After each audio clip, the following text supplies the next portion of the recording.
left Vietnam. There had been stories, and there were individual stories, about young men who had served in Vietnam coming down with these weird illnesses. And please think back to the presentations by both Heather and Val about the illnesses that the children of the American vets discussed to you. And let's talk about what's happening with the American male veterans. It took until 1991 for Congress to pass the Agent Orange Act, which said there shall be studies every 2 years that will be done on this issue, identifying correlation between the incidents, between boots on the grounds in Vietnam and the development of certain diseases.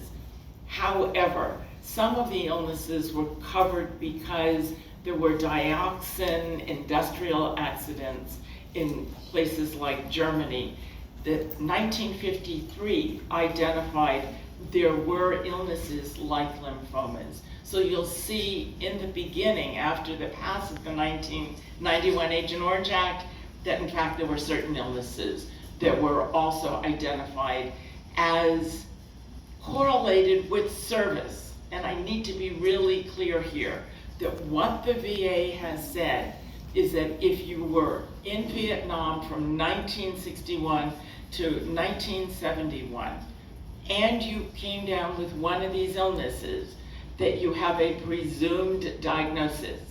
It doesn't say Agent Orange or Agent Purple or Agent White caused the illness. It said we're doing these epidemiological studies and we're correlating the incidence of your service in Vietnam and the development of this illness. That is all. It's not as though there's a cause and effect relationship. And they have said the same thing for the children of American female veterans, that if you were in service, in country at this time, and your child has developed one of these illnesses, and we'll talk about some of those, then it is presumed that you will receive benefits. That's it. It's important for me to mention this because recently in January 2019, there was a court case to identify whether in fact the Blue Water Navy veterans were also eligible for these benefits. Now, how many years later are we talking about disease and receiving benefits? 2019. The court case was determined not that you could prove that you were exposed, but because of the way the Agent Orange Act was written, it said if you were in this area, you then are eligible for benefits presumed to be identified with your service. That's the basis on which the Blue Water Navy veterans case was decided. It was not decided, oh dear, and I hate to say this, it was not decided on the basis of scientific evidence. It was based on the way the law was written. So now we have a number of different groups who are eligible for benefits. We have those who served in territory, on land, in the rivers, and in the lakes in Vietnam, and now it's the Blue Water Navy veterans. We also have the children of American servicewomen who were born, and their list is about 18 long, who were born with these different illnesses and birth defects, who are eligible for benefits. The one group that still has not received either identification, recognition by the government, are the children of American male servicemen. And you've just heard the stories of thousands of people who have responded to the COPA surveys. So we all have a lot of work to do. I could give you a timeline and identification of when all these illnesses were identified as presumed. I'd like to just mention the last few years because studies continue to be done to identify whether or not there is an illness identified with having served in Vietnam. The last studies that were done by the South Koreans. The South Koreans who said, we know where our troops were, We know because of Dr. Gene Stellman's studies on the C-21 sorties where the Agent Orange was sprayed. And so they did a study that correlated where the troops were with the identification of additional illnesses. So they have identified bladder cancer, hypothyroidism, and Parkinson's-like symptoms. None of those have been approved by the VA. None of them. Wilkie has said they are under review right now, but they have not been identified as illnesses that will be covered by the VA. So we're still working on this, as we're still working on trying to obtain benefits for the children of American servicemen. Quickly to mention to you, Ranch Hand. Ranch Hand were the C-123s that flew over South and Central Vietnam.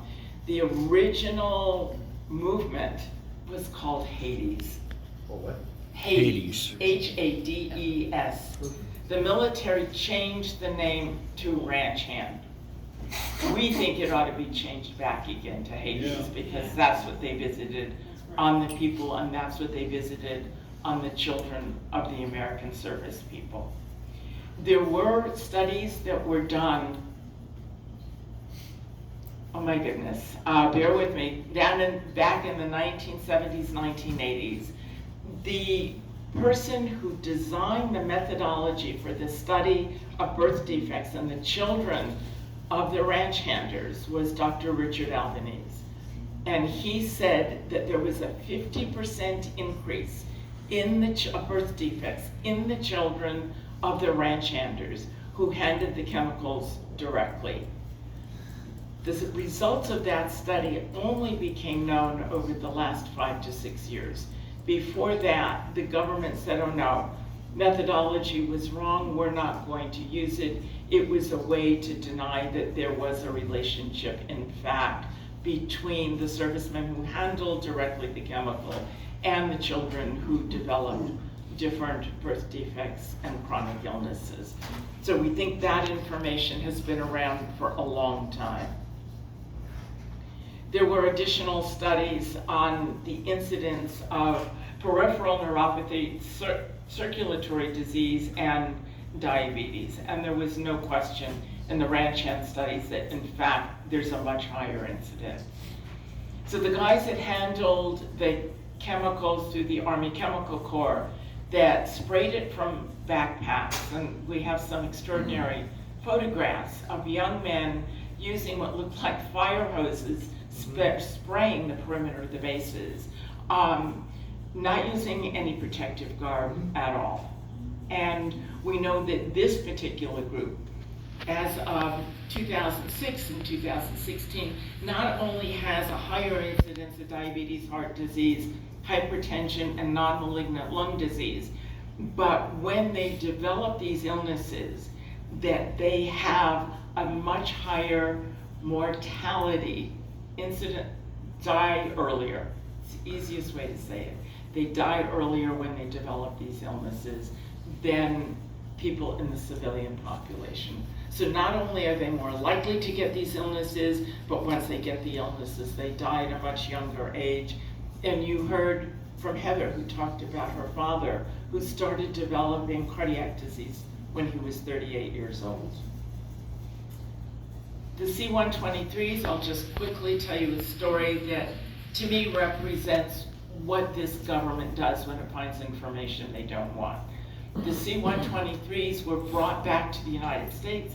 They were used in service to transport 6 people to do some other jobs.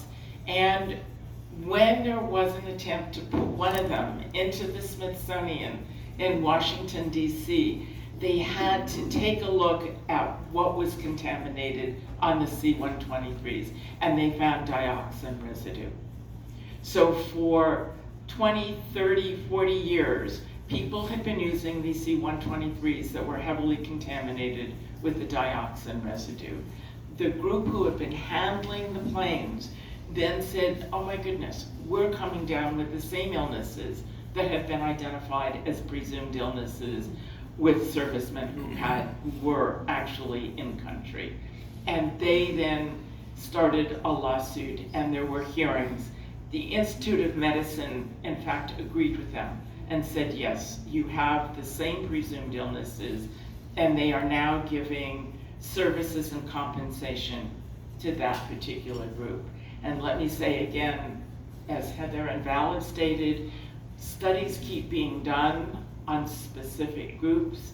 We don't have those same studies that are done on the children of American servicemen. So if you don't do the studies, you don't have to recognize the illness. This is a C-123, and because of the testimony of Dr. Alvin Young, who a lot of us call Dr. Agent Orange, who testifies always on behalf of the chemical companies and the government, and he said, you need to get rid of the C-123s. Why? We know because they were contaminated with dioxin. But the military had a hard time getting rid of the C-123s, so they brought in a company, and you can see here, it's being destroyed. Not only is it torn apart, but then the body of the plane is melted down into aluminum blocks. That was done by the military because they could not find a civilian contractor to do the work. They were concerned about the dioxin residue.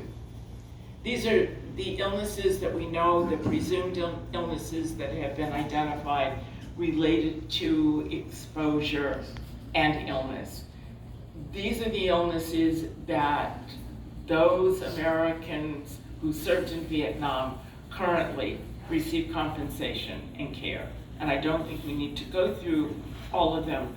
What is startling to me, and what we talked about yesterday, is these illnesses and how similar they are to the illnesses that the children of American veterans have, and yet there's no recognition. So we have, I'll end with, I think you all have heard us talk about Vietnam Agent Orange Relief Responsibility Campaign. We work closely with COPA on the legislation. It's HR 326. And we just happen to have orange cards for you to sign. Please, we have legislation again in front of the House of Representatives that was sponsored by Representative Barbara Lee that talks about cleaning up the dioxin contamination in Vietnam. And Paul will bring us up to date in terms of the cleanup of Bien Hoa, assisting the Vietnamese who have been harmed. And we know that we need to get legislation to take care of the children of American male veterans. As Heather mentioned, the children of American female veterans who are born with certain illnesses and birth defects receive some compensation. We need compensation, and more than that, we need recognition that the children of American servicemen who served their country in Southeast Asia continue to suffer and have medical illnesses, birth defects that have not yet been recognized. So we need to say to the American people and to Congress, it's time we take care of the children, because the children, in fact, are our future. I'll leave you there and introduce you to Paul Cox. Can I pop Yes. something in there? I have a friend of mine that was in the Air Force, loadmaster of the planes in Tonson. Handled barrels of it. They had pits of it. It leaked. It was all over. He's got peripheral neuropathy, and he's been fighting it. He's a cabinet maker. He's got he had a crutch on his arm for as long as I've known him, and he can't do his work anymore. And he can't get the full compensation because he didn't have type 2 diabetes before he got the peripheral neuropathy. So that's what this man's been dealing with at the VA. And then another thing too, it wasn't mentioned here, but I have another friend that survived 2 bouts of brain cancer. He was on an aircraft carrier down in the South China Sea. Now they talk about the wind patterns and the drift, but the other thing about it was the Australian Navy are the ones that acknowledged that the the desaltification plants on the ships to make drinking and water for bathing and cooking and everything, concentrated dioxin. But that was the Australian Navy that revealed that. And we still can't get this Blue Water Navy veterans It's covered just, because. they're covered now. Well, They're they covered didn't- now. well, it was still up in the air. January 2019, there was a legal case that said this is the way the statute was written in 1991. That's what I was talking about at the beginning. Because of the way the statute was written. Oh, yes, that's it right. said in 12, I have to tell you, it's 12 nautical miles around Vietnam. So now it's covered because, again, Loki said he was not, in fact, going to try to appeal the case. So, right, 2019, how many years later? Yeah, but I mean, there's two ways these Blue Water Navy veterans were exposed, by the air and by the concentration Right. of the dioxin in the water. Right, but it's covered now. Yeah.